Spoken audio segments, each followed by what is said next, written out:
Supreme court की courtroom में Thursday को एक फेमिलियर लेकिन अनकंफर्टेबल सवाल फिर घूम गया। फ्रीबीज का सिलसिला आखिर कब तक? बेंच पर chief justice of India Surya Kant, justice Joymalya Bagchi and justice Vipul Pancholi बैठे थे और matter technically Tamil Nadu power distribution corporation limited versus union of India का था। लेकिन जैसे ही आर्ग्यूमेंट्स इलेक्ट्रिसिटी सब्सिडीज और स्टेट एब्जॉर्बिंग बिल्स की तरफ गए, डिस्कशन एक ब्रॉडर नेशनल कंसर्न में कन्वर्ट हो गया।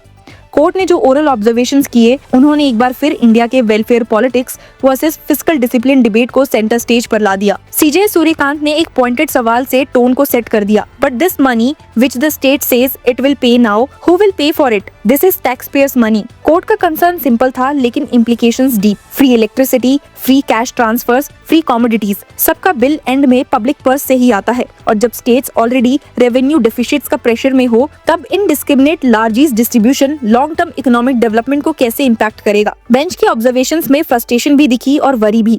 सीजीआई ने रिमार्क किया, see on the freebies the economic development of the nation will be hampered with this kind of largesse distribution. ये सिर्फ एक पासिंग कमेंट नहीं था। पिछले कुछ सालों में supreme court repeatedly freebies issue को टच करता आया है, चाहे वो इलेक्शन टाइम प्रोमिसेस हो या फिस्कल सस्टेनेबिलिटी के क्वेश्चंस। कोर्टरूम में एक इंटरेस्टिंग फिलोसफिकल टेंशन भी उभर कर आई, welfare state versus appeasement state की। सीजे सूर्यकांत ने क्लैरिटी के साथ डिस्टिंक्शन ड्रॉ की, ये कहते हुए, yes some people can not afford education और basic life. Yes, it is the state's duty to provide, but the ones who are enjoying freebies landing in their pockets first, it is not something that should be looked at. Indian constitutional framework welfare state concept को reject नहीं करता। In fact directive principles of state policies explicitly state को social and economic justice pursue करने के लिए encourage करते हैं। Article 38 state को मैंडेट करता है कि वो सोशल ऑर्डर प्रमोट करे जहां justice, social, economic, political prevail करे। Article 39 adequate livelihood and equitable distribution of resources की बात करता है।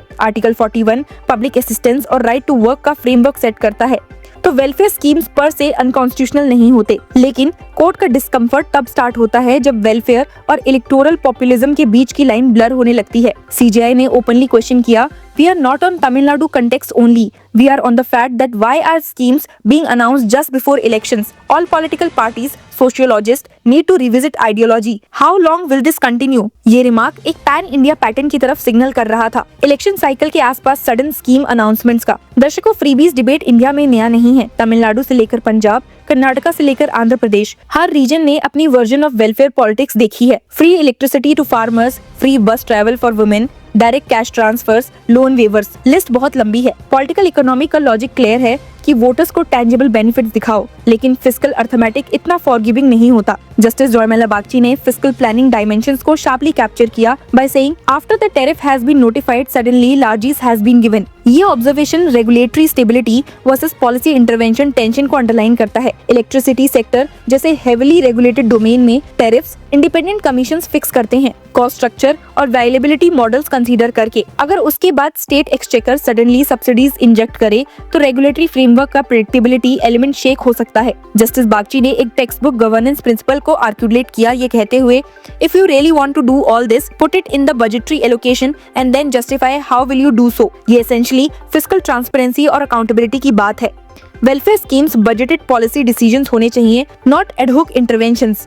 सीजे सूर्यकांत का एक और रिमार्क कोर्टरूम में रेजोनेट कर गया when he said, states are running into deficit and still giving freebies. See 25% of revenue you collect in a year. Why cannot it be used for development of the state? Court का सबसे provocative concern employment incentives पर था।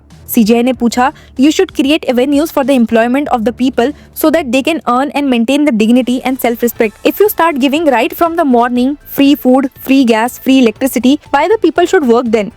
ये argument controversial है क्योंकि welfare critics और supporters दोनों camps में इस पर डिवाइडेड व्यूज मिलते हैं। फ्री इलेक्ट्रिसिटी स्कीम पर बेंच ने स्पेसिफिक डिस्कम्फर्ट एक्सप्रेस किया। सीजीआई ने नोट किया कि कुछ स्टेट्स में लार्ज लैंडलॉर्ड्स भी सब्सिडीज एंजॉय करते हैं। If you want to have a facility you pay for it, उन्होंने ऑब्जर्व किया। ये रिमार्क एक मार्केट डिसिप्लिन इंस्टिंक्ट रिफ्लेक्ट करता है कि पब्लिक यूटिलिटीज की सस्टेनेबिलिटी कॉस्ट रिकवरी पर डिपेंड करती है। लीगल एंगल से देखा जाए तो फ्रीबीज इशू एक ट्रिकी कॉन्स्टिट्यूशनल टेरेन पर ऑपरेट करता है। Supreme court traditionally policy choices में लिमिटेड इंटरफेरेंस अप्रोच अडॉप्ट करता है। इकोनॉमिक पॉलिसी डोमेन एग्जीक्यूटिव और लेजिस्लेचर का प्राइमरी स्पेस माना जाता है। कोर्ट्स तब स्टेप इन करते हैं जब आर्बिट्रेरीनेस, कॉन्स्टिट्यूशनल वायलेशंस या स्टैट्यूटरी ब्रीचेस का क्वेश्चन हो। व्यूअर्स, इसी बैकड्रॉप में Tamil Nadu power distribution corporation limited का पिटीशन इंटरेस्टिंग है। Challenge rule 23 of electricity amendment rules 2024 पर सेंटर्ड है। रूल ब्रॉडली मैंडेट करता है कि अप्रूव्ड कॉस्ट ऑफ सप्लाई और रिकवर्ड टैरिफ के बीच गैप 3% से ज्यादा नहीं होना चाहिए और गैप्स फिक्स टाइमलाइंस में क्लियर होने चाहिए। डिलेड रिकवरी पर सरचार्ज लाइक मैकेनिज्म भी इन्विसेज किया गया है। पिटिशनर का कंसर्न फाइनेंशियल वायलेबिलिटी से लिंक्ड है। अगर रेवेन्यू गैप सरचार्ज रेट पर रिकवर करने पड़े तो शार्प टैरिफ्स हाइक या मैसिव स्टेट सपोर्ट की नेसेसिटी अराइज हो सकती है। क्या कोर्ट्स फ्रीबीज कल्चर को कॉन्स्टिट्यूशनली स्क्रूटनाइज कर सकते हैं? पिछले फ्रीबीज लिटिगेशन एपिसोड्स रिकॉल करें तो एक पैटर्न दिखता है।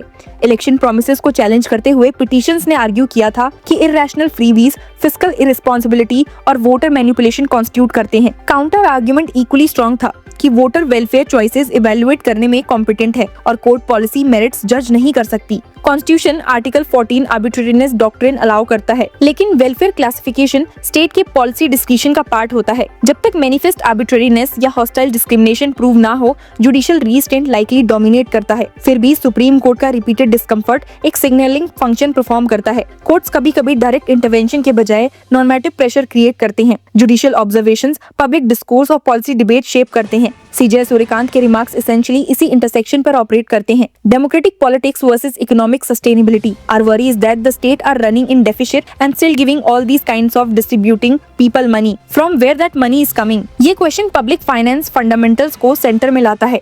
एक सटल लेकिन इंपॉर्टेंट पॉइंट डिग्निटी डिस्कोर्स का भी था। कोर्ट ने रिपीटेडली डिग्निटी और सेल्फ रिस्पेक्ट लैंग्वेज यूज की।